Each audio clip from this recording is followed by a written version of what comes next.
যে জর্দা গুল খাওয়া জায়েজ কি? যদি অন্যায় হয় তাহলে আমাদের মধ্যকার অনেক আলেম ওলামা যারা জর্দা গুল খায় তাদের ব্যাপারে বলার জন্য বিশেষভাবে অনুরোধ রইল। দেখেন, ইসলামী শরিয়ার মূলনীতি বুঝেন। মাতউমাত, খাবার, খাবারের ক্ষেত্রে ইসলামী শরিয়ার মূলনীতি কি? খাবারের ক্ষেত্রে ইসলামী শরিয়ার মূলনীতি হলো আসলু শাই আল ইবাহা। সব খাবার খাওয়া জায়েজ, শুধু ওই খাবার খেতে পারবেন না যে খাবার খাওয়া সুস্পষ্ট হারাম। পাঙ্কাশ মাছ খাই, পাঙ্কাশ মাছ খাওয়া হালাল কেন? নবী তো জীবনে পাঙ্কাশ মাছ খান নাই। কোন হাদিসে পাঙ্কাশ মাছ খাওয়ার কথা আছে? চামেন সব নাই। আমরা চাইল খাই, আমরা ডাইল খাই, আমরা টমেটো খাই। আল্লাহ নবী তার জীবনে টমেটো খাইছেন? টমেটো খাওয়ার কথা কোন হাদিসে আছে? আমরা শশা খাই না? শশা আমরা আরো কি খাই? কপি খাই। তারপরে আর বাংলাদেশি সবজি কি আছে? বেগুন খাই, তারপরে বরবটি খাই, তারপরে সিম খাই, পেঁপে খাই।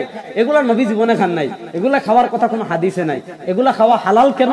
কারণ খাবারের ক্ষেত্রে ইসলামী শরিয়ার মূলনীতি হলো আসলু শাই আল ইবাহা। প্রত্যেক ওই খাবার খাওয়া হালাল যে খাবার নিষেধের পক্ষে কোনো দলিল নাই, শুধু ওই খাবারটা খাওয়া হারাম যেটা নিষেধের পক্ষে দলিল আছে। নিষেধের দলিল নাই এমন সব খাবার খাওয়া হালাল। টমেটো খাওয়া হারাম, দলিল নাই, এজন্য হালাল। কপি খাওয়া হারাম, দলিল নাই, এজন্য হালাল। পাঙ্কাশ মাছ খাওয়া হারাম, দলিল নাই, এজন্য হালাল। এবার আপনি যদি বলেন জর্দা হারাম, দলিল দেখান। দেখেন, দলিল আমি দিব না। যদি আপনি হারাম বলেন দলিল লাগবে।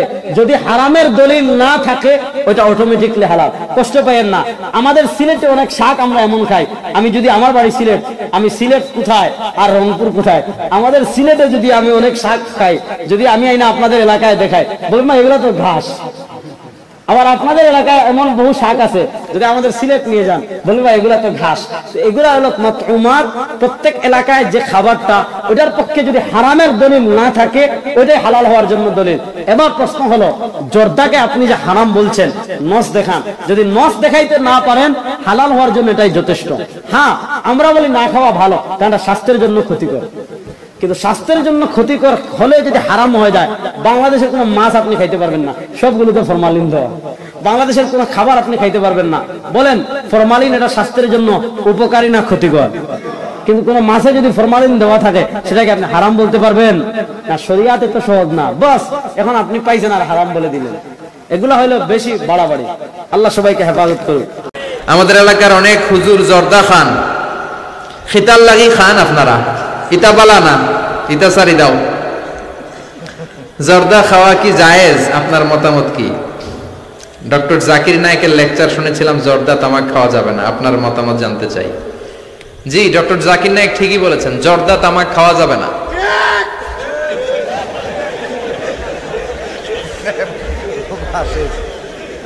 জর্দা তামাক খাওয়া যাবে না, কারণ সিগারেট খাওয়া হারাম, তাই না? যদিও অনেকে হারাম বলতে চায় না, মাকরুহে তাহরিমি বলে। মাকরুহে তাহরিমি বললে তো একই কথা, করিবুন ইলাল হারাম, হারামের কাছাকাছি। তো সিগারেটে যেটা পুরে পুরে খায়, আগুন দিয়ে পুরায় খায়, জর্দার মধ্যে ওটা আস্তে আস্তে চাবায় খায়। কথা বলেন। তো সিগারেট যদি হারাম হয়, জর্দা তো আরো আগে হারাম। এই জর্দা, সিগারেট এগুলোর সাথে মুসলমানের সম্পর্ক নাই। এই সিগারেটের যে ধোঁয়া, এটা জাহান্নামের আলামত। ধোঁয়া পাওয়া যাবে কই? কথা কয় না। জাহান্নামে থাকবে আগুন। সিগারেট খেতে কি লাগে? আগুন খায়, আগুন পেটের ভিতরে ঢুকায়, আছে না নাই? পৃথিবীতে সিগারেটটা এমন একটা খাবার, এই একটা খাবারে শুধু টয়লেটে বসে খাওয়া যায়।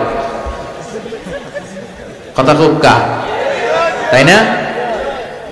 সিগারেট ছাড়া কোনো জিনিস কেউ কোনোদিন টয়লেটে বসে খায় না, শুধু সিগারেটই খায়। আবার সিগারেট হয় টোবাকো প্ল্যান্টস থেকে, মানে তামাক পাতা থেকে। তামাক গাছ আসেনি এখানে? তামাক গাছ যেখানে চাষ করে ওইখানে কোনো বেড়া দেওয়া লাগে না। ওটা ছাগলও খায় না, ছাগলেও খায় না, ছাগলেও মুখ দেয় না। তো যেটা ছাগলে খায় না ওইটা আশরাফুল মাখলুকাত খেতে পারে? কথা বলেন।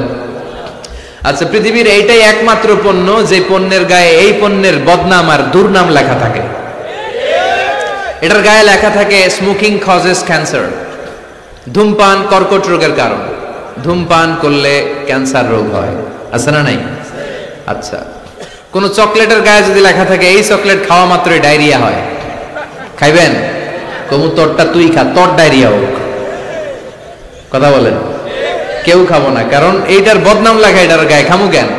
কিন্তু সিগারেটের মধ্যে বদনাম লেখা থাকা সত্ত্বেও মানুষ ধোয়া করে খায়, আর জর্দার মধ্যে এটা আস্তা খায়। এই জন্য সিগারেটও খাওয়া যাবে না, জর্দাও খাওয়া যাবে। কোন আলিম যদি খান এটা ঠিক না, ওই ভাইকে বলবো আপনি ছেড়ে দেন, আস্তে আস্তে অভ্যাস করেন, পারবেন। একবারে ছাড়া যায় না, কথা বলেন। অনেক দিনের অভ্যাস। যে বেটা প্রতিদিন 10টা গুড় লিফ খায়, কয়টা পরে কালকে যদি ছাড়তেই হবে, ওকে আমার মাইরা ফেলান, আমি মরে যাব, তারপরে ছাড়তে পারবো না। ওরে খাইতে দিতে হবে। কি দিতে হবে? ওরে কমায় কমায় খাইতে দিতে হবে। ওরে বলতে হবে কালকের থেকে 9টা করে খান। কয়টা করে? যে 10টা খায় ওর 9টা খেলে চলবে না? চলবে। পরের সপ্তাহে 8টা করে খান, এরপরের সপ্তাহে 7টা। ওরে খাইতে দিতে হবে কয়েক মাস, তারপরে 5টা, এরপরে 2টা। যেই সপ্তাহে ও 2টা করে খায় অভ্যস্ত, এরপরের সপ্তাহে একটাও খাইতে পারবে, ঠিক কিনা? যেই সপ্তাহে ও 1টা করে খাইলেও চলে, এরপরের সপ্তাহে না খাইলেও চলে। কথা বলেন।